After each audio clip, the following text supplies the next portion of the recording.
민주주의 최후의 보루는 깨어있는 시민의 조직된 힘입니다. 이것이 우리의 미래입니다.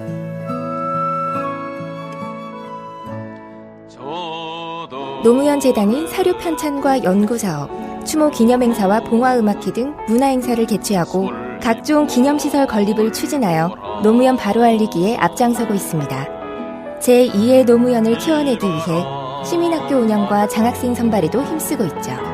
이 모든 활동, 회원들이 보내주시는 소중한 후원금 덕에 가능했습니다. 노무현 재단의 힘이 되어주세요. 시민의 힘이 함께 커집니다. 후원회원 가입 안내 1688-0523. 적중! 앱에서 예측하는 주식들이 적중! 요즘 투자자들 사이에 핫하다는 앱이 있었으니 빅데이터 기술로 투자 심리를 분석하는 앱빅터. 국내 유일 투자 심리를 기반으로 주가 방향을 예측하는 앱빅터. 그 적중률이 무려 70% 이상 주식 투자 필수 앱으로 자리 잡은 빅터. 지금 바로 구글 플레이 스토어에서 빅터를 검색하세요. 여름 스마트한 폰 안에 스마트한 앱 여름 하루에도 몇 통씩 오는 문자를 다 여름 시간이 어딨어 카드사 별로 결제 문자와 내역 합산해주고 스팸은 막아주고 택배 문자로 배송 조회까지 되는 스마트한 앱 여름 구글 플레이에서 다운받아 여름.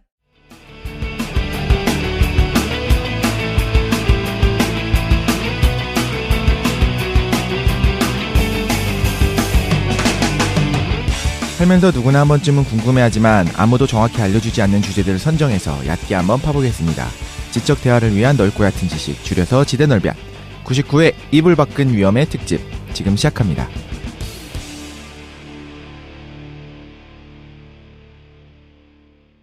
한 주간 잘 보내셨습니까? 못 보냈다. 저희 왜 두 번째 온 거죠? 두 번째 소환됐습니다. 죽겠다. 간단하게 얘기하면 저희가 지난주 금요일인가요? 네. 지금 녹음하는 시점에서 지난주 금요일에 녹음을 했습니다. 하고서 끝났다! 집에 들어가가지고 편집을 시작하는데 기계적 목소리와 함께 뭐라고 그러죠? 이 바보야. 일렉트로닉 목소리가 같이 섞여 나와가지고 그건 뭐 어차피 내 에피소드 아니고 깡생 에피소드니까 그냥 한번 올려볼까 생각이 들어서 막 편집하고 있는 중에 아니다 싶어가지고 두 번째 녹음을 하게 됐습니다. 음모론이 좀 있더라고요. 음모론? 예, 최 사장님께서 네. 이 우주의 진실을 폭로하는 바람에 네? 신께서 진노하셨다. 더 이상 폭로하지 마라. 성모 예언 해가지고. 네. 꼭 깡쌤 할 때만 좀 이게 문제가 있어. 쌈양집 편에서도 그랬죠. 저희가 깡생 거 2번 녹음한 적이 있었어요. 그쵸? 그쵸. 예전에도. 그리고 예전에 남양 특집 할 때도 깡쌤 거 하다가 휙 날아갔잖아. 근데 어떤 분들은 이렇게 생각하시는 거야. 그게 일부러 좀 무섭게 하려고 그랬던 거 아니냐. 근데 정말로 날아갔던 거였거든요. 네. 저희는 항상 진실만을 말씀드립니다. 그러니까요. 스테파노 씨 신앙심 때문에 이런 문제가 생기는 것입니다. 그러니까. 신앙심을 조금 더 높이시기 무슨 바랍니다. 관계인지는 잘 모르겠지만 아무 얘기나 막 진짜 붙여버립시다. 그래서 오늘 깡쌤의 에피소드를 두 번째 듣는 시간. 네. 즐겁습니다. 그때 되게 고생하셨는데 다시 이번에 해야 돼가지고. 뭐 자기소개나 뭐 그런 거 할 거 없이 그냥 바로 듣지 뭐 그냥. 그죠? 편집 없이 그냥 한마디 쫙! 간 다음에 그냥 끝내도록 합시다. 좋다. 그런데 나 좀 이상한 일이 있었어요. 집에서 안 궁금해요. 쥐가 나타났어요. 쥐? 네. 진짜. 어디 살고 계시는 거예요? 집에 갔는데 옷을 이렇게 막 창고 같은 방이 있어요. 문을 딱 열었는데 느낌이 안 좋은 거야. 그래서 오른쪽 아래를 딱 봤거든요. 네. 빨래를 담아두는 빨래 바구니가 구멍이 숭숭숭숭 뚫려 있어. 원래. 네, 그죠. 근데 이제 아주 큰 구멍이 숭숭숭 뚫려 있는데 아무것도 안 담겨 있었어요. 네. 빨래 바구니를 딱 봤는데 빨래 바구니가 갈색이었거든요. 네. 그 색깔과 굉장히 유사한 색깔로 엄지손가락만한 쥐가 작네 되게. 너무 작아서 이뻤어. 처음엔 놀랐는데 걔가 이렇게 앉아서 자기가 안 움직이면 내가 못 볼 거라고 생각하는지 가만히 앉아 있는 거야. 맞아 그런 거 있죠. 본능적으로. 그래서 걔와 어쨌든 뭐 혈투가 있었어요. 실제로 혈투? 피냈어요? 피는 안 나고. 으악 장난도 아니었어. 막 난리 치고서 어쨌든 결론은 쇼핑백에 담았어 걔를. 몰아가지고 쇼핑백 안으로 몰아가지고 쇼핑백을 쇼핑하셨군요. 걔도 무서웠겠다. 그다음 너무 귀여운 거야. 처음엔 너무 무서웠는데 키우고 있어요? 아니야. 그래서 식빵을 줘봤거든. 네. 근데 식빵을 너무 잘 먹는 거야. 그래서 얘를 키워야 되나 생각하다가 그래도 어쨌든 뭐라 그래 해충이라고 그러나 뭐라 그러죠? 유해동물? 유해동물이니까 죽여야 되나 고민되는데 도저히 못 죽이겠는 거야. 그치. 포유류잖아. 느낌이 곱등이 같은 애들이랑 달라. 그리고 애가 새끼다 보니까 너무 이뻐. 색깔도 갈색이고 꼬리가 너무 길긴 한데 보통 꼬리 때문에 싫어하죠. 그래서 고민하다가 걔를 방생해줬어요. 어디다가? 독실이 집에다 풀어줬다는 얘기가 있어요. 혹시 그 못 봤어요? 별로 사이 안 좋던 앞집 아저씨네 자동차에 어쨌든 알겠습니다. 그래서 그분을 들이실 때가 된 것 같은데요. 어떤 거? 집사의 길 아니 집사의 길로. 집사길로. 그 생각도 했어. 고양이를 드려야 되나. 어쨌든 그런 일이 있었습니다. 쥐가 잘 보면 되게 귀엽게 생겼어. 안 좋은 징조들이 계속 일어나는 것 같아요. 그렇죠? 그러니까 곱등이도 오고 녹음도 안 되고. 예. 뭐야? 예, 어쨌든 지난주 그 사건 사고로 인해서 방송 못 올리게 돼서 죄송합니다. 그렇습니다. 네, 제가 대신 사과드리겠습니다. 저희는 이 얘기를 2번 들어야 되기 때문에 저희한테도 사과해 주세요. 예, 격한 반응 부탁드리겠습니다. 예, 리액션 잘해 주시고요. 그러니까 우리 특징 있잖아. 우리가 했던 얘기를 또 하면 전혀 대응해주지 않아. 그렇지. 그래서 걱정됩니다. 저희 막 지난번에 막 엄청난 토론과 멱살 잡고 싸우고 막 정말 흥미진진한 주제로 잘했는데 철학적인 내용과 오늘도 그럴지 모르겠네요. 어쨌든 기대가 안 되는데 한번 들어보겠습니다. 저희가 처음에 이불박근 위험에 처음 했던 게 이제 지진 아닙니까? 그렇습니다. 이거 이제 자연 재해죠. 그렇지. 예, 우리 지구가 우리를 얼마나 위협하고 있는가. 우리 땅 밑에서 어떤 무시무시한 일들이 일어나고 있는가. 이걸 좀 깊이 있게 살펴봤었고 지난주에는 종말론. 그렇습니다. 예, 하나님의 분노가 우리를 어떻게 만들 것인가. 이런 얘기를 했었던 것 같습니다. 이제 오늘 제가 할 주제는 야 반응 좀 해줘. 준비하고 있어요. 준비하고 있어. 처음 듣는 양. 예, 제가 지난주에 썼던 대본을 다시 읽으니까 나도 민망하고. 그게 그 순서대로 써 있어? 예, 그렇죠. 지금 깡쌤이 자꾸 눈치 보고 있는데 최 사장님이랑 독실님이랑 그냥 뭐 자기 할 일 하고 있어. 아니야 리액션 준비하고 있어. 그럼. 빨리 얘기해 주세요. 오늘 거 주제 제 얘기하면. 속도로 리액션 하란 말이에요. 자연 상태 안에서 인간을 가장 크게 위협하는 것이 무엇인지에 대해서 오늘 얘기를 해보고자 합니다. 네. 제발. 과연 물론 지진 같은 경우도 우리를 굉장히 크게 위협하지 않습니까? 그렇죠. 하지만 지지난주에 이제 들었을 때 사상자 수가 보니까 뭐 아주 크게 났을 때 뭐 몇만 명 단위. 네. 지진 규모로 이제 역대급 규모였지만 실제로 뭐 샌프란시스코 대지진이라든가 칠레 대지진 같은 경우에 이제 그러니까 사망자 수가 그렇게 많지는 않았고요. 이제 중국 같은데 많았죠. 수천 명 단위죠. 거기도. 그렇죠. 예. 근데 이제 중국 같은 경우에는 이제 뭐 역대급 대지진이 났을 때는 거의 100만 명 가까이 되는 경우도 있기는 했었어요. 지난번에 그 뭐 태국, 인도네시아 그쪽에 쓰나미 났었던 그때도 제가 듣기로는 인도네시아 쪽에서만 그 쓰나미 때문에 한 30만 명 정도가 사망을 했었다고 들었었거든요. 그 지진의 규모랑 사망자의 규모는 또 좀 다른 것 같아요. 그렇죠. 예. 근데 어쨌든 이렇게 큰 사건이 일어났을 때 몇만 명씩, 뭐 크게는 많게는 몇십만 명씩 사망하기도 합니다만 사실은 이 자연 상태에서 인류를 더 크게 위협하는 것들이 있습니다. 자연 상태에서 인간은 원래 그 다른 생명체들과 끊임없이 생존 경쟁을 해왔습니다. 우리가 이렇게 문명을 발달시키기 전까지는 주로 어떤 동물들과 경쟁을 해왔죠, 우리가? 쥐? 인류 초기에는 설치류들 아닙니까? 그렇죠. 예, 최 사장님이 귀엽다고 표현했던 그 쥐. 그래서 고양이를 아주 옛날부터 이집트 같은 데서 신성시하기도 했죠. 정말로? 왜냐면 곡식을 모아놓으면 걔네들이 갉아먹는데 진처럼 한두 마리 수준이 아니라 정말 쥐가 막 번식을 하기 시작하면 진짜 순식간에 갉아먹거든요. 그래요? 이런 소형 포유류 가운데 이제 설치류 동물들. 요놈들이 사실상 가장 큰 경쟁자였고요. 이제 같은 식량을 놓고 경쟁을 했던 거죠. 이제 인간을 잡아먹는 혹은 때려 눕혀서 기절시켜서 꿀에 담가먹는 곰. 꿀에 담아. 정말입니까? 깜짝 놀랐어요. 진짜 끔찍하다. 죄송합니다. 무리하게 드립을 치고 있습니다. 네. 퓨마, 호랑이, 뭐 사자 같은 포식자들도 있죠. 네. 또 무서운 게 뱀 이런 거 있잖아요. 그렇죠. 독. 예. 독성 있는 동물들 중에 뭐 뱀, 전갈, 보거, 개구리? 보고가 사람을 모르겠다. 보고가 막 공격해. 그러니까. 그런 일은 없고요. 해파리가 보통 공격하죠. 예, 아니면 뭐 샤크, 상어, 상어, 조스, 뭐 이런 것들이 사실 무서운데 더 무서운 생명체가 따로 있습니다. 제가 오늘도 제가 강 스테파노 아닙니까? 스테파노 강. 예, 스테파노기 때문에 또 하느님 메시지를 하나 또 제가 들고 왔어요. 네. 오늘도 오늘도 제가 하나 가져왔어요. 일용할 하나님의 말씀을 듣는 시간입니다. 만약 신께서 인간의 오만과 타락을 심판하기 위해서 인간을 괴롭힐 생명체를 하나 만들었다면 그 존재는 바로 모기이다. 모기. 예. 그래서 오늘 방송 주제는 모기입니다. 신이 인간을 괴롭히기 위해서 네. 보낸 유일한 생명체.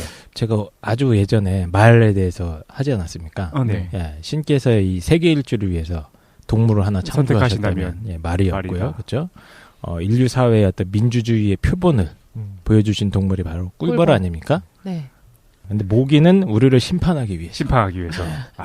신께서 직접 개입하시지 않고도 세계 종말의 때 모기들이 창궐해서 우리를 직접 계속 괴롭히고 개입하지 않고 인공지능을 심어서 야 사람을 계속 괴롭혀라 하는 생명체가 만약에 있다면 걔는 바로 모기다.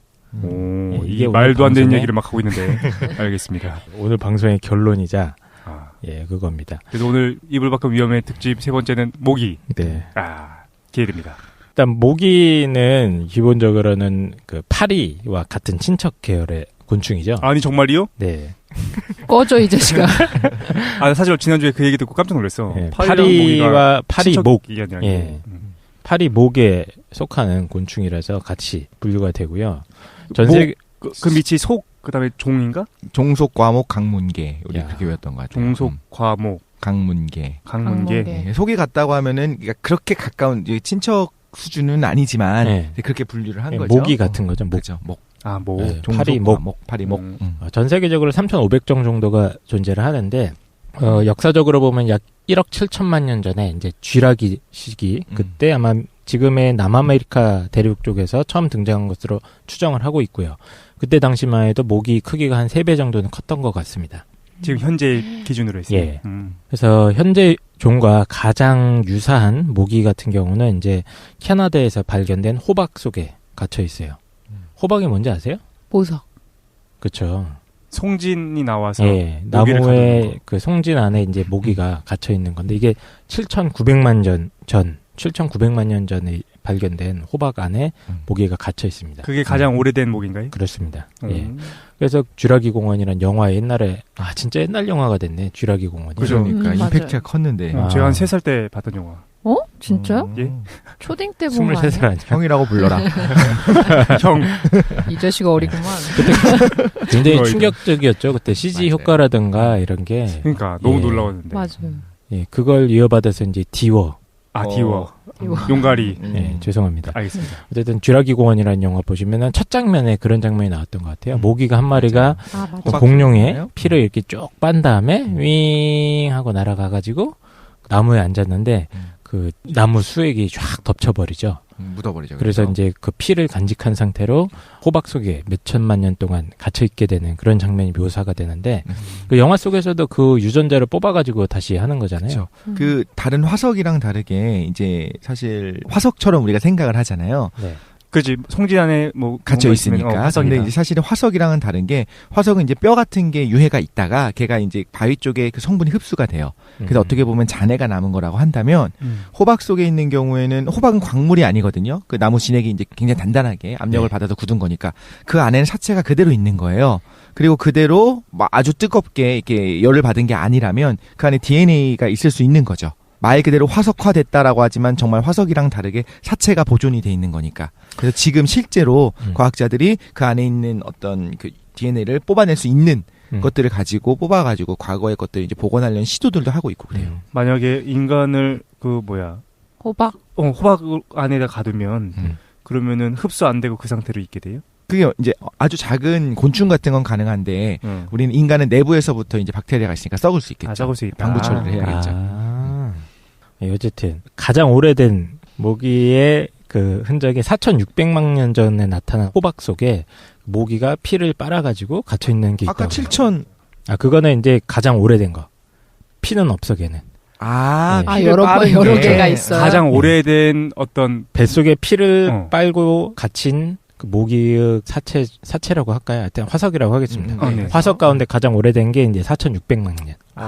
피가 있는 애가 아까는요? 아까 몇 년 전이요? 아까는 7,900. 7,900. 그 두 개 사이에 KT 대멸종이라고 하는 어마어마한 멸종이 그쵸, 있었어요. 그쵸. 사실 아. 공룡이 다 죽은 멸종 있잖아요. 그게 KT 이제 대멸종. 약 6,600만 년, 6,500만 년 이 정도 전에 있었던 예. KT 대멸종이 있었죠. 그 KT 대멸종이 이제 굉장히 유명하고 그 다음에 이제 그 SK, LG 이걸 그대로 하실 줄이야? 이런 이 대멸- 유머가 정해져 있었군요. 예. 대본에 써 있습니까 혹시? 지난주엔 신선했는데. 유머 들어가라. 예, 죄송합니다. 아재 개그를 한번 해봤고요. 어쨌든 이게 굉장히 그때 공룡이 다 죽는 거죠. 그렇죠. 거대 육식동물류라든가 공룡류, 파충류 이게 싹 멸종을 하는데 그때 이제 바퀴벌레와 함께 살아남은 몇 안 되는 그 생물 종 중에 하나입니다. 모기가. 어쨌든 그러면은 지금이랑 모기랑 되게 닮아 있어요? 유전적으로 멀지 않다는 예, 거죠. 신체 구조나 이런 게 비슷하다는 거죠. 어쨌든 모기가 유명한 것은 인간을 비롯한 다양한 동물들의 피를 빨아먹는 흡혈 동물이기 때문입니다. 그래서 원래 모기가 근데 피를 먹고 사는 동물은 아니에요. 원래는 이제 꿀이라던가 나무 수액 같은 걸 빨아먹는 꽃가루 같은 것도 먹기도 하고 이제 꿀이나 수액 같은 걸 빨아먹는 곤충이고 특히 수컷 같은 경우에 네. 평생 이 꿀이나 수액 같은 것만 먹고 삽니다. 그러니까 벌이랑 비슷하죠. 그냥 먹는 주식 같은 경우는. 그럼에도 불구하고 피는 왜 빨아먹느냐? 그건 뭐냐면 암컷 모기가 이제 산란기에 영양 공급을 위해서 우리 인간도 뭐 녹용 같은 거 먹지 않습니까? 그렇지. 몸 안 좋은 거 그러네. 먹어야지. 뭐 사슴피라던가 쓸개즙, 그렇네. 곰 쓸개즙 먹듯이 모기도 이제 임신하게 되면 임신을 위해서 영양분을 빨아먹는 거죠. 근데 그게 뭐 인간이 주로 인간만 먹는 건 아니고 모든 이제 피를 가진 동물들을 갖다가 빨아먹는 겁니다. 그런 얘기 하더라고요. 소나 말 같은 애들 있잖아요. 야생에 있는 애들. 걔네들 뭐 누 이런 애들이 꼬리가 왜 필요하냐. 그 중에 하나가 모기 쫓기 위한 거다. 맞아. 시베리아 쪽 같은 경우 모기가 진짜 어마어마하게 많대요. 너무너무 많아가지고 늪지대가 있으면 이제 강 선생님 말씀해 주시겠지만 모기가 생기잖아요. 네. 그게 막 저 멀리서 망원을 찍으면 모기가 거의 그것처럼 보일 정도, 안개처럼 보일 정도 너무너무 많아서 꼬리를 계속 흔들면서 이렇게 탁탁탁 해갖고 궁둥이를 쳐주지 않으면 모기가 계속 피를 빤다고 하더라고요. 정말로? 네. 그거 웃기려고 한 얘기가 아니라 다큐멘터리에서 봤어. 이거는 근데 시골 가도 소들이나 이러면 팔이나 목이 달라붙으면 계속 계속 꼬리를 이렇게 그럴 때가 쳐가지고 쫓는데요? 꼬리를 쳐가지고 머리에 붙은 걸 쫓아낸다고? 머리까지는 안 궁둥이, 되죠. 아, 공둥이. 네, 머리는 흔들 수가 있는데 몸은 네. 엉덩이도 흔들면 되지. 알겠습니다. 오늘 왜 이래? 도인님이 잘 참고 있어 지금. 옥수수 털고 싶다 너. 근데 이제 모기가 왜 가장 무서운 동물이냐? 우리 인간을 왜 가장 위협하는 동물이냐 하는 거는 이제 이렇게 피를 빨아먹는 과정에서 각종 질병을 전파하기 때문입니다. 모기 같은 경우는 이제 현재 지구상에서 가장 인간을 많이 죽이는 생명체예요. 1년에 현재? 1년에 최소 70만에서 거의 100만 가까이 매년 그렇게 사망자가 발생하고 있습니다. 그 이 순위도 막 이렇게 집계를 하더라고요. 인간을 가장 많이 죽인 동물. 네. 뭐 1위가 압도적으로 모기고요. 2위가 인간. 인간은 뭐 전쟁이라든가 뭐 살인을 한다거나 이런 걸로 해서 47만 명 가까이를 죽인다고 그러더라고요. 연간. 3위가 뱀 5만 명. 4위가 개 2만 5천 명. 뭐 이렇게 순위가 잡히는데 매년 2만 5천 명은 개 때문에 죽는군요. 그렇죠. 가까이 사니까 아무래도 인간이랑 가장 가까운 동물이다 보니까. 이거 사람을 죽이기도 하겠지? 사고가 많이 나지 않습니까? 네, 광견병도 있고 예방 접종 시키잖아요. 그리고 이제 사냥개들은 실제로 경치가 되게 크거든요. 어쨌든 그래서 현재에도 70만에서 약 100만 명 가까이. 이것도 이제 사실은 추산이고 더 많이 죽을 수도 있는 거고. 보통 이제 제3세기 지역에서 모기로 인한 질병의 희생자가 많이 발생하는데 이 지역은 추산이 안 되지 않습니까? 정확하게 몇 명인지. 그런 문제들도 있는 건데 어쨌든 거의 70만에서 100만 가까운 사람들이 계속 죽어나가고 있습니다. 그래서 그 모기 같은 경우는 가장 치명적인 전염병인 일종 전염병으로 분류되는 말라리아라든가 황열병, 댕기열, 뭐 일본 뇌염 이런 것들을 옮기고 있고요. 거기에다가 개나 고양이한테 치명적인 심장 사상충 을 옮기기도 하는 등 약 22종의 다양한 전염병을 매개체라고 합니다. 사실 그게 궁금했었는데 말라리아가 가장 많이 퍼뜨려지고 있는 주요 원인이 모기인 거죠. 그 주요 원인 정도가 아니라 모기를 통해서 모기가 주 매개 감염원 이라고 생각하시면 돼요. 그러니까 모기 같은 경우는 굉장히 번식력이 뛰어나고요. 자유로이 이 비행 이동을 할 수 있기 때문에 병원균 입장에서 보면 가장 이상적으로 병을 퍼뜨릴 수 있는 걸 매개체거든요. 근데 군대 있을 때도 그렇고 말라리아 얘기를 좀 많이 들었는데 네. 말라리아가 어떤 거예요? 말라리아 걸리면 뭐가 어떻게 되는 거지? 근데 말라리아 저희 한번 하지 않았나요? 예전에 보건편에서? 했었죠. 질병 뭐 다룰 때. 그래요? 기억이 안 설명 좀 나니까 해줘요. 다시 한번 해주시죠. 그러니까 말라리아도 제 설명을 간단하게 드리면 원래는 이제 이게 말이라는 게 접두사가 영어가 있지 않습니까? 네, 홀스. 꺼져. 영어로 MA예요. 아, 예, 말. 예. 오늘 왜 이래요? 죄송합니다. 이제 머리를 던지고 있어. 그러니까 말레피션트 뭐 해가지고 뭐 말레피션트? 그런 거 어휘에도 있었던 것 같은데 없나요? 어쨌든 말이라는 말펑션 이런 거. 말펑션. 안 좋은 거. 그러니까 네. 나쁘다. 아, 예. 이게 복합어군요. 예. 단일어인 줄 알았어요. 그냥 말라리아 해서 그 열대 지역의 언어인 줄 알았어요. 그러니까 라틴어의 접두사라고 해야 되나요? 말이라는 게 네. 말. 배드의 뜻이라고 생각하시면 되거든요. 그럼 아리아는 뭘까요? 그 노래 있잖아요. 아리아. 그렇군요. 네. 아리아는 이제 에어. 예, 그래서 말라리아가 원래는 이제 나쁜 공기라는 뜻이라고 그래요. 아, 예, 왜냐면은 과거에는 이게 모기로 매개된다는 생각조차도 못했던 거고. 아, 그거 못했으니까. 뭘로 전파된다고 믿었냐면 이제 공기로. 이제 더러운 공기, 악취. 아, 그래서 말라리아. 예, 이런 걸로 전염된다고 생각을 했던 건데요. 밝혀진 건 이제 거의 1900년대 가까이 된 거죠. 아직 100년 조금 넘었습니다. 예, 하지만 인류는 약 3000년 넘게 이게 공기로 전파된다고 믿어왔었어요. 어쩔 수가 없는 게 지난번에 잠깐 언급한 적이 있었는데 뭐 세균이든 뭐 이건 이제 세균은 아니거든요. 그 말라리아는 원충이라서 이제 단세포 진핵생물인데 보여야 뭘 알잖아요. 얘네가 단세포 있다는 진핵생물? 거. 네, 진핵생물이에요. 얘네. 말라리아. 네. 그리고 이제 까 선생님 자세히 설명하시겠지만 이제 그 헤모글로빈을 파먹고 살기 때문에 적혈구 안에 살아요. 근데 이게 보여야 이거 원인인 줄 알 거 아니에요. 그럼 이런 것들을 알아내기 위해서는 필수적으로 선행돼야 되는 게 어떤 과학 기술이 발전을 하고 현미경이라는 게 발견이 돼야 가능한 거거든요. 그래서 이제 저희가 얘기하는 어떤 문명의 이기들을 보면 대부분 최소한 18세기, 19세기 이후에 발견된 것들이 많잖아요. 얘도 마찬가지인 게 이 말라리아의 원인이 되게 사실 어떻게 보면 예전에 뭐 그 패스트 같은 경우에도 벼룩, 쥐벼룩 이런 거 있었던 것처럼 금방 발견될 것 같은데 1900년대가 돼야지만 이게 확실하게 됐다라고 말씀하셨는데 이런 것들이 어떤 그런 현미경이라든가 이런 과학기술의 어떤 발전이 없으면 알 수가 없는 거죠. 그렇죠. 예. 그래서 이 원충, 말라리아 원충 같은 경우는 우리 인간이 감염되게 되면 잠시 동안 간에서 잠복해 있다가요. 피 속을 떠돌다가 이제 적혈구에 달라붙는 겁니다. 네. 예, 그래서 말라리아 원충 같은 경우에 주식이 밥으로 먹는 게 헤모글로빈이에요. 헤모글로빈. 몸 안에 있는 헤모글로빈을 이제 먹어 치운 다음에 어느 정도 에너지가 딱 차면은 이 원충이 팍 하고 폭발을 합니다. 그래서 6마리에서 한 12마리의 새끼들을 팍 뿜어져 내면서 주변에 피로 쫙 퍼지는 거죠. 그러면서 이제 이게 계속 확산이 되는 건데요. 이때 이제 헤모글로빈을 소화시킬 때 생겨난 독성 물질들이 인간한테 굉장히 해로운 거예요. 그래서 극심한 오한이라든가 고열 같은 증상들이 나타나게 되고요. 이 원충이 적혈구에 침입해서 턱하고 터질 때까지 약 48시간에서 72시간 정도가 걸리는데 이때가 이제 잠복기라고 보시면 되고 치사율이 현재로서도 거의 적게 잡아도 2%에서 높게 잡으면 10%까지 10명 중에 1명? 예, 현재도. 예, 현재도 치료약이 있음에도 불구하고 그 정도로 나오고 있는 그럼 거예요. 일단 걸리면은 이제 오한이 있고 예. 열이 나고 막 그런 거예요? 예. 잠복기가 있는 게 무서운 거죠. 괜찮은 줄 알았는데 지금도 이건 백신이 없어요. 네. 백신이 없고 예방약이라고 있는데 예방약이 안 드는 경우도 있고 특히 그 예방약은 갔다 온 다음에도 그러니까 우리가 말라리아 창궐 지역을 갈 때는 꼭 약을 먹잖아요. 갔다 온 다음에도 계속 그러니까 의사의 지시에 따라서 조금 더 먹어야 되거든요. 근데 그거를 먹다가 중단하게 된 경우에는 또 문제가 생기는 경우도 있기 때문에 아, 나는 멀쩡해 보이니까 네. 그냥 사람들이 잠복 그죠. 기간 동안 네네. 그래서 그렇군요. 귀국한 다음에 이제 더 이상 약을 안 먹기도 하고 그러는데 이런 부분은 분명히 의사 선생님들이 하시는 말씀을 좀 그대로 따르는 게 우리나라 사람들의 어떤 특징 중에 하나가 내가 의사잖아요. 뭐 예를 알아서 들면 항생제 먹어. 3일치 처방을 해주면 지난번에 보건편에도 살짝 했었는데 3일 처방해주는데 하루만 먹고 나서 약은 최대한 안 먹는 게 좋아 그냥 안 먹어버린단 말이죠. 증상이 없어지면. 근데 그러지 말고 처방된 거는 끝까지 다 먹는 것이 무조건 좋거든요. 오, 그래요? 네, 그래서 근데 끝까지 뿌리 뽑아야 돼요. 우리가 동남아 여행을 많이 다녀오시니까 네. 그럼 갔다 온 사람들은 말라리아 약을 다 먹어야 되는 거예요? 그런 건 아니야? 그러니까 말라리아 위험 사물 국가들이 지역? 있어요. 네. 거기 갈 때는 필수로 먹어야 되는 약이고요. 가기 전부터 시작해서 예. 계속 먹는 거죠.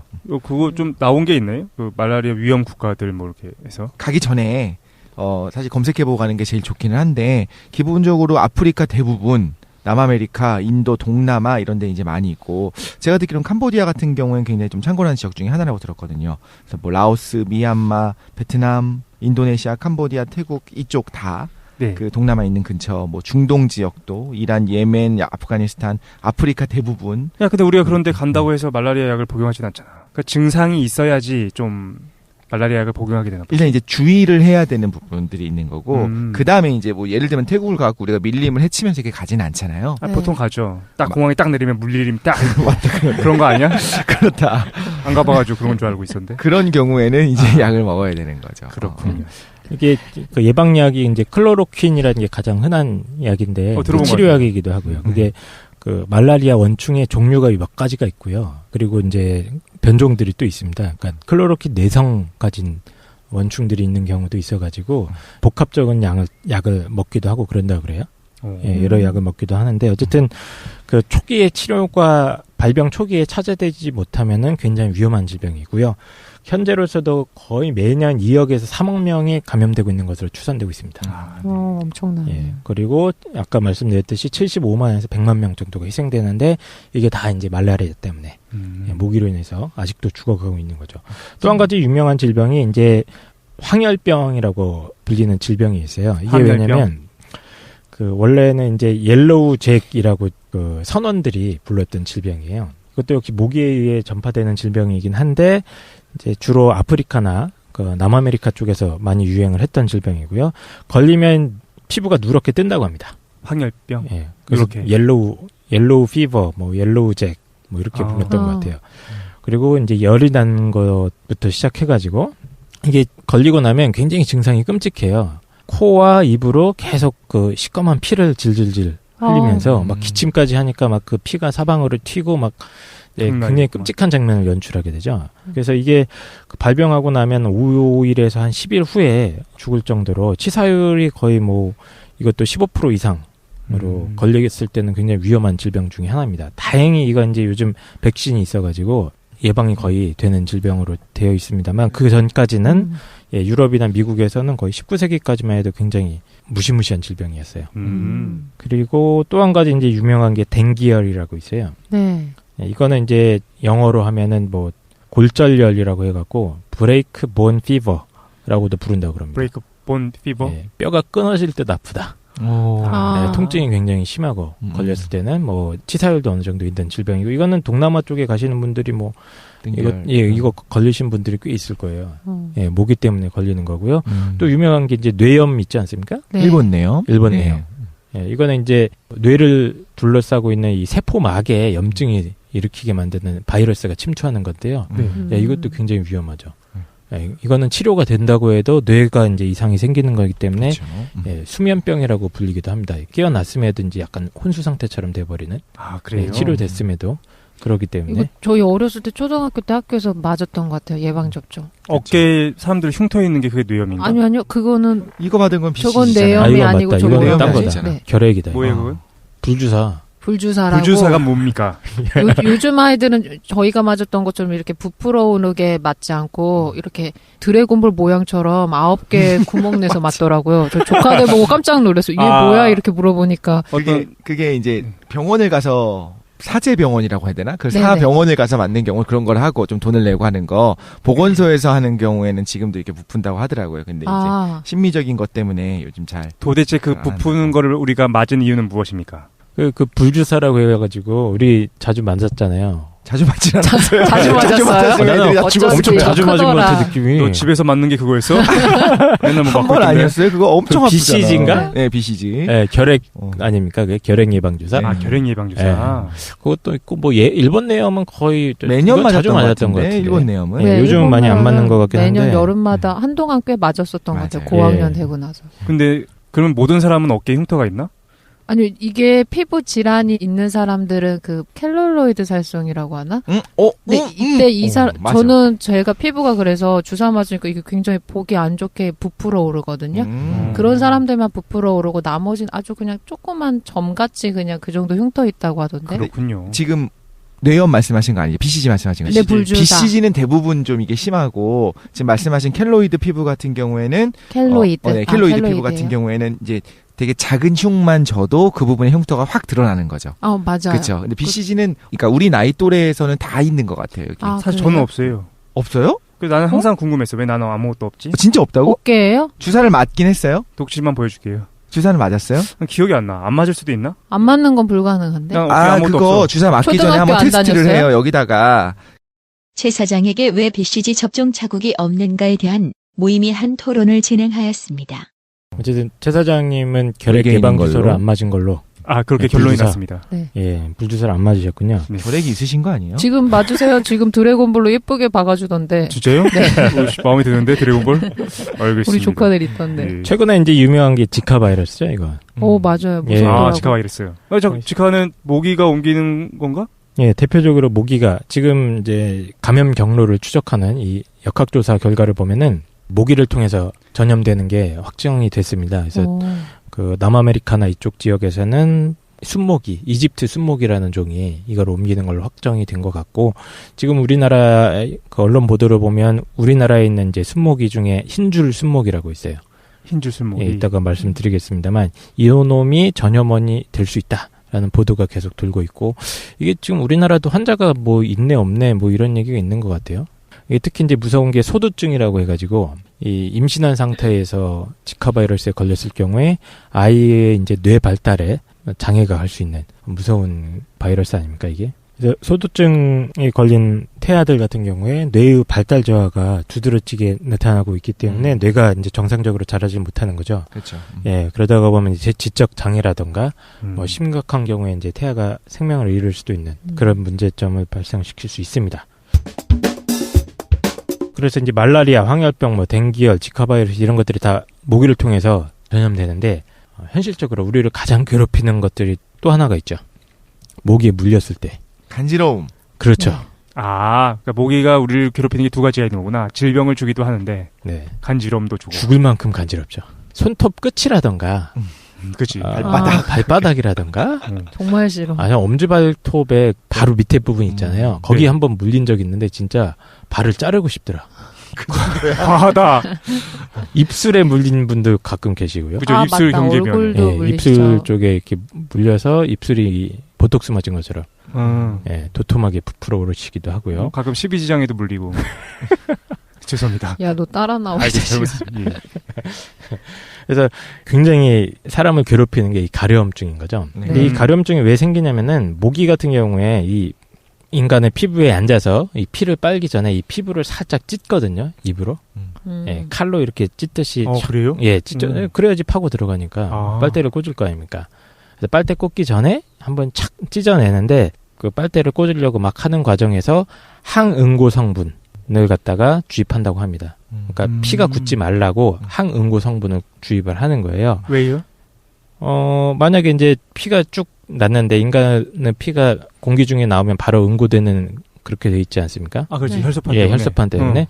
예, 그렇게 되면 만약에 이제 빨대를 꽂았다가 거기에 피가 굳어버리게 되면은 못 빠는 거죠. 예, 빼도 박도 못하게 되는 거죠. 그러니까 우리를 위해서가 아니라 자기가 좀 죽지 잘못하면. 잘 빼기 위해서. 생각해보면 모기의 대롱 있을 거 아니에요? 그 부분이 엄청 작겠죠. 빨아내는 그 부분이. 네. 근데 이제 인간이 우리가 눈으로 볼 때 피가 막 맺히고 뚝뚝 떨어질 정도가 되면은 모기 입장에서 어마어마하게 피가 많은 거예요. 그러니까 세포 수준에서 보면. 네. 그러니까 그런 경우에 우리가 지혈이 잘 안 되니까 생각보다 얘가 지혈이 잘 안 되는구나 생각을 하는데 실제로 그렇게 미세한 상처만 나더라도 바로 우리는 지혈이 시작되거든요. 네. 그러니까 얘가 모기 같은 애가 그런 항응고 성분을 주입을 하지 않는다면 꽂은 다음에 진짜 몇 초 지난 다음에 그냥 그게 굳어버리면 못 빼는 상황이 되는 거예요. 그러니까 스케일 자체가 너무 작기 때문에 꽂자마자 바로 그걸 집어넣고 항응고 성분을 가지고 있지 않으면 안 되는 거죠. 예. 근데 이 항응고 성분이 우리 인체에 있는 어떤 항체와 결합하면서 반응을 일으키게 되는데 이 반응이 바로 가려움증인 거죠. 예.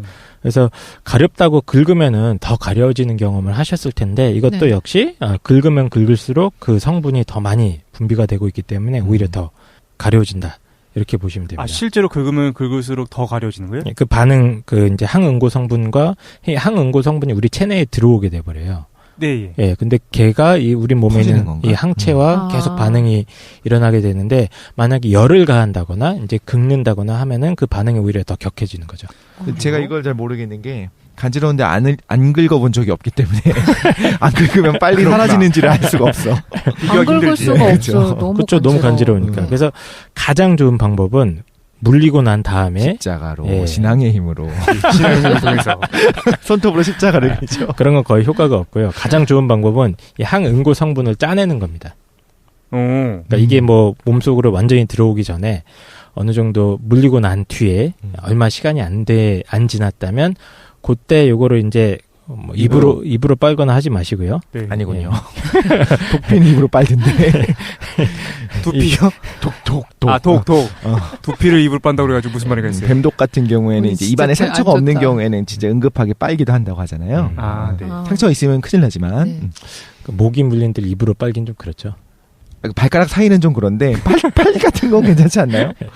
분명히 빠지는 분 계실걸? 이거를- 전 괜찮을 것 같아요. 요가에서 유연해졌으니까. 제가 발가락 한번 사이를? 해보도록 하겠습니다. 무리 수준인데. 정말 장난 아니다, 진짜. 알겠습니다. 압력이 안 가해질 예, 텐데. 그러니까 알코올 같은 걸로 소독을 하신 다음에 이제 살짝 찢어서 그 부위를 또 찢어야 쫙 돼? 찢어야 돼요. 찢던가 뭐 물을 뜯든가 알아서 그냥 하십시오. 긁도록 하겠습니다. 그러게 상처가 더 심해지는 일이 거 더 아니야? 돈 나고. 심해지는데? 뭐 이렇게 버물리를 바르겠습니다. 예, 그 바늘 같은 걸로 쿡 찌른 다음에 쭉 음. 짜주면 하얀 진액 같은 게 나온대요.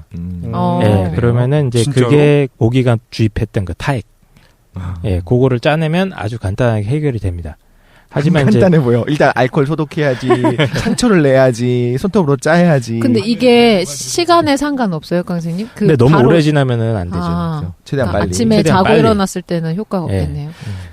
근데 이제 시간이 어느 정도 지났으면 이 방법도 이제 어려우니까 그런 경우에 이제 냉각시켜주는 게 가장 좋다고 그러더라고요. 냉각. 네. 예. 저 뜨겁게 달구는 것도 있다고 들었었어요. 그건 TV에서 본 건데 해본 적은 없거든요. 네. 근데 근데 이제 해보면은 이론적으로는 가능할 이게 것 같아요. 이제 그 감론을박이 있더라고요. 오히려 이제 뜨겁게 해줘야 된다. 아니다, 냉각시켜야 된다. 그런데 그 냉각시키는 게 오히려 더 효과적인 것 같습니다. 이거 저희가 안 해봤기 때문에 이 온 여름 해보는 걸로. 근데 냉각이라고 하면 모든 감각이 떨어져요. 그러니까 모든 감각이 둔해지잖아요. 신경 자체가. 네네. 그래가지고 이제 간지러운 감각까지도 둔화시키는 건 가능하고, 이제 그 항체 반응을 좀 늦출 수 있을 것 같아요. 뭐 냉각시키면. 결합하는 것도 늦어지겠지만 그냥 우리가 감각이 줄어드니까 실제 차갑게 한 다음에 거기 만져보면 뭐 내 피부 아니게 느껴질 수 있잖아요. 네. 살짝 얼음을 대는 식으로. 그 따뜻하게 하라는 거는 뭐 30도, 35도 이렇게 따뜻한 손으로 만지라는 게 아니라 제가 본 거에서는 45도 100도? 이상. 100도는 안 돼. 큰일 나. 45도 이상, 50도 정도 되는 거. 그러니까 잠깐 되는 거는 그렇게 크게 이제 화상을 입지 않으니까.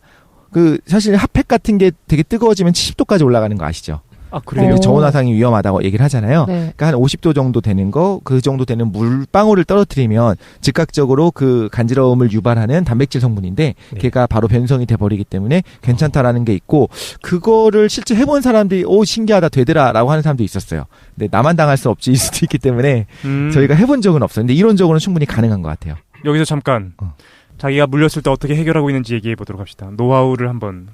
물렸을 때 보통 어떻게 하십니까? 침 바르죠, 뭐. 근데 침은 왜 바르는 거예요, 도대체? 생각해보니까. 침 바르는 성분이 어떤 효과가 있어요? 없지 않아요? 전혀 없을 것 같은데. 우리 침에 신성한 힘이 있기 때문에 자꾸 핥아주면 좋습니다. 이거 그렇군요. 옛날에 고양이 강아지들이 자기 상처난데 핥는 것 같은. 아, 침은 전혀 효과가 없어요? 전혀 왜냐면 효과 없어요. 물면 할머니나 어르신들은 꼭 침 발라주잖아요. 침을 잠깐 할 수- 침을 바른다는 게 무슨 뜻이에요? 할 수 있는 게 없잖아요. 그쵸? 네, 침은 이렇게 바르잖아요. 그다음 뭐 해요? 그냥 그렇게 두는데? 목에 물리면, 침 안 발라보셨어요? 어렸을 때 항상 할머니가 침 바르던. 침이 1차적이죠. 네. 그냥 바를 게 없으니까 바르는 거고요. 기억이 안 나. 그때 예. 버물리가 있었으면 버물리를 발랐을 저 거예요. 제일 네. 좋은 거 이제 뭐 물파스라던가 버물리. 예, 그런 거 바르는 시원하게 게 하려고 하는 게 아닐까요? 그나마 조금 이제 그 저기 뭡니까 약간 감각을 둔하게 해주는 거 아닌가요? 거기? 예. 침도 바른 다음에 후 하고 불지 않아요 보통? 네, 맞아요, 그렇게 맞아요. 날아가면서 차가워지니까 그렇죠. 약간 좀 둔해지라고 하는 것 같은데. 그럼 알코올 같은 거 발라도 되게 좋겠다. 일단 온도가 떨어뜨리는 게 약간 효과가 있을 수 있겠죠. 얼음 주머니 대기. 그렇군요. 아니면 녹차 같은 거 한 65도, 70도로 우리잖아요. 네. 차는 이제 너무 높은 온도로 우리면 안 되거든요. 그 녹차 잔을 여기다 대고 이렇게 지그시 눌러가지고 그거 한 40도, 50도 정도 되는 걸로 잠깐 한 30초 정도 네. 한 다음에 완성시킬 수 떼면은 있겠다. 된다는 얘기들이 있더라고요. 근데 이게 너무 논쟁이 복잡해. 있어요. 네. 그렇게 하면 진짜 안 된다. 안 된다. 뭐 된다. 아 완전히 뭐요? 된다. 네. 완전히 나만 당할 수 없다. 나만 당할 수 없다. 냉각이 최고다라는 설이 있고 이제 저렇게 온도를 좀 가하는 게 좋다라는 설이 있는데 네. 이건 직접 각자 해보시면서 네, 노하우를. 노하우를 축적하시기 그러면 바랍니다. 어떻게 해보세요? 다 모기 물리시면 어떻게 하세요? 전 십자가요. 십자가. 저는 사실 최근 거의 2, 3년 동안 모기 물린 적이 없는 것 같아요. 정말요? 요즘 예, 밖에 이렇게 야외 활동을 잘 안 해서 피가 그런가. 없는 거 아니야? 그런가. 그래서 그래요? 진짜로 모기 물린 적이 별로 없어서 몇 년 동안? 거의 2년 이상 없었던 것 같아요. 그래요? 모기 소리가 들리면 이제 기절하고 일어나고 어떻게든 걔를 죽이고 없애고. 사실 좀 이따 말씀하실 것 같은데 모기 박멸하는 방법 여러 가지가 있잖아요. 네. 그런 것들을 좀 저도 사용을 하고 있기 때문에 그래서 기억이 안 나요. 깡쌤은 어떻게 하세요? 저도 뭐 별 방법이 없지 않나요? 저도 그냥 침 바르는 거 정도에서 끝나지. 피가 날 때까지 긁는 데는 없나요? 아니 근데 왜 이렇게 하세요? 그냥 버물리 같은 거 안 바르세요? 없어 집에. 저도 없어요. 귀찮아. 그래요? 긁어요 그냥. 저 버물리나 어렸을 때는 바르면 약간 하얗게 되는 약이 있었던 것 같아요. 뭐지? 물린 부위 위로 하얗게 이렇게 뭔가 호랑이 약간 연고? 아닌데 무슨 이렇게 빨간 약처럼 바르는 건데 제 근데 명칭을 하얘져요, 모르겠어요. 네. 수두약 아니야? 수두약? 아닌가? 기억이 헷갈리는 것을. 뭐 알겠습니다. 막 하고 있다. 결론은 아무거나 막 하고 있는. 네. 보통 긁고 물리면 망한다. 근데 이게 기본적으로 죽을 수 있다. 침을 바르는 거는 세균 감염의 위험이 있어서 안 된다고 돼 있네. 위험해요. 그것도. 그거 안 안 된대. 좋습니다. 할머니가 그냥 발라주신 거. 그리고 깡쌤이 말씀해 주셨던 것처럼 좀 차게 하는 게 가장 네. 적절한 것 같아요. 네. 알코올 바르는 것도 시원해서 좋을 것 같아요. 알코올이나 이렇게 소주 같은 거 바르는. 그건 이제 기분이 좀 시원한 것 같고 소독이 네. 되는 거고 아예 온도를 좀 낮추는 게. 네. 소주는 위험합니다. 네. 네. 소주는 안 됩니다. 그리고 또 한 가지 인간을 괴롭히는 게 이제 그 소리죠, 소리. 맞아요. 소리 너무 싫어. 막 자려고 딱 했을 때 갑자기 이제 어디선가 들려오는 그 특유의 주파수 있지 않습니까? 이제 모기 같은 경우 1초에 약 500에서 600회까지 날갯짓을 할 수가 있다 그래요. 500Hz까지 이 소리가 잉 하고 나는 건데 그 소리가 인간의 귀에 굉장히 잘 들리는 주파수 대역입니다. 하필이면 딱 하필이면. 예. 그래서 굉장히 짜증나죠 이게. 지난주에 독실이가 개인기 보여주잖아요. 모기 개인기. 짜증나는 모기 소리. 제가 맞아요. 어떻게 저렇게 잘하지? 하고 딱 멈춰. 근데 짜증나서 그 맞죠. 때려야 돼 여기저기를. 그렇군요. 소리뿐만이 아니라 저 소리를 내고 있는 표정도 짜증나고 있습니다. 그래서 이거 모기 소리 듣고는 도저히 잠을 못 주무시는 분들도 있지 않습니까? 맞아. 저는 그렇습니다. 잡고 자세요 꼭? 네, 어떻게든 잡고 그게 너무 싫으니까 사실 모기 뭐라고 하죠? 그 꽂아놓는 거 콘센트에 꽂아가지고 이제 시간 되면 꺼지고 그거를 거의 상시해놨었어요. 그래서 안 물렸던 것 같아요. 뭐 그냥 저 같은 경우는 이제 잡고 자는 데까지 시간이 너무 오래 걸리니까 저도 그냥 자긴 하는데 그거 열받아갖고 꼭 이제 복수심에서 잡고 자셔야 되는 분들이 있더라고요. 저도 좀 잡고 자요. 꼽등이는 안 잡고 자면서. 꼽등이는 무섭고. 모기로 인해서 이런 무시무시한 피해들이 발생을 하고 있는데 그럼 모기의 종류에 대해서 일단 먼저 설명을 드릴게요. 가장 악명 높은 모기를 이제 말라리아를 옮기는 모기, 학질 모기라고 합니다. 말라리아를 옮기는 모기를 학질 모기라고 해요. 그래서 학질 모기과로 분류되는 친구들이 있는데 얘네들은 이제 온대 지방에서 아열대나 열대 지방까지 주로 이제 아프리카에서 뭐 동남아시아 쪽에 폭넓게 분포를 하고 있고 우리나라에도 있긴 있어요. 학질 모기가 있긴 있습니다만 이제 우리나라 같은 경우는 많이 이제 줄어들어 있고 주로 이제 북한에서 많이 내려오죠. 북한은 지금도 말라리아가 있구나. 있습니다. 그래서 종북 세력의 어떤 지령을 모기가 담아서 우리나라로 날아오는 것이 아닌가. 생화학 무기가 바로 말라리아죠. 그쪽에서 전방의 사기를 꺾기 위해. 그렇군요. 근데 이제 우리나라에도 있어요. 그러니까 말라리아도 종류가 하나가 아니기 때문에. 근데 이제 우리가 알고 있는 흔히 말하는 그 치명적인 말라리아가 아닌 거고 실제 한국에도 여전히 있는데 있다고 하죠. 네. 그다음에 이제 보통 모기로 분류되는 친구들이 있는데 우리가 흔히 가장 많이 보는 게 진모기라고 그래요. 진모기. 진모기. 예, 그래서 우리나라에서 가장 많이 발견되는 게 이제 빨간 진모기라고 해서 보통 우리랑 사투를 벌이고 있는 놈들이 이놈들입니다. 아, 걔네 진모기. 예, 빨간 진모기가 정식 명칭이군요. 예. 그리고 이제 숲모기들이 있어요. 숲에 사는 모기들. 숲모기. 예. 얘네들은 아디다스? 아닌가요? 예, 맞습니다. 이제 열대 숲모기들은 이제 이집트 숲모기라고 불리는데 얘네들이 이제 황열병이나 댕기열 같은 거에 매개가 되는 놈들이고 지카 바이러스도 얘가 옮기는 걸로 알려져 있습니다. 숲모기. 예, 그래서 열대 숲모기 혹은 이집트 숲모기가 있고 우리나라에서 발견되는 게 이제 아디다스 모기죠. 아디다스 모기. 예, 이게 왜 아디다스냐면 그 배에 약간 그러니까. 하얀 줄무늬가 3개, 4개 정도 그어져 있어요. 얘들은 좀 이렇게 강력해 보여. 정식 명칭은 흰줄 숲모기입니다만 이제 보통은 뭐 군대 용어가 있어요. 전투모기라고. 전투모기. 예. 어르신들은 이제 산모기. 산모기. 예. 정식 명칭은 숲모기, 진모기인 거야? 예, 그렇습니다. 그렇군요. 예. 흰줄 숲모기를 갖다가 뭐 타이거 모기라고도 하더라고요. 맞아요. 타이거 모기 아니면 전투모기, 뭐 산모기 뭐 이렇게 여러 가지 별칭으로 불리고 있는 거고 얘가 굉장히 사납죠. 그게 장난 아니잖아요. 예. 전투복을 뚫고서 막 물잖아. 이게 한국 사람들은 이 산모기 혹은 이 흰줄 숲모기 얘네들을 갖다가 주로 군대 가서 많이 경험을 하게 됩니다. 그렇습니다. 예, 보통 이제 그 훈련을 나가게 되면 여름철에 낮에 활동하는 모기들이 있어요. 등치도 약간 크고. 그러니까. 그리고 계속 막 이렇게 따라 붙습니다. 공격적으로. 그리고 빡 해가지고 이제 잡으면 으깨져. 시꺼멓게. 안 잡아봤어요? 아니 그 모든 모기들 그렇지 않아요? 근데 진모기들은 얘네들이 너무 조금 작아서?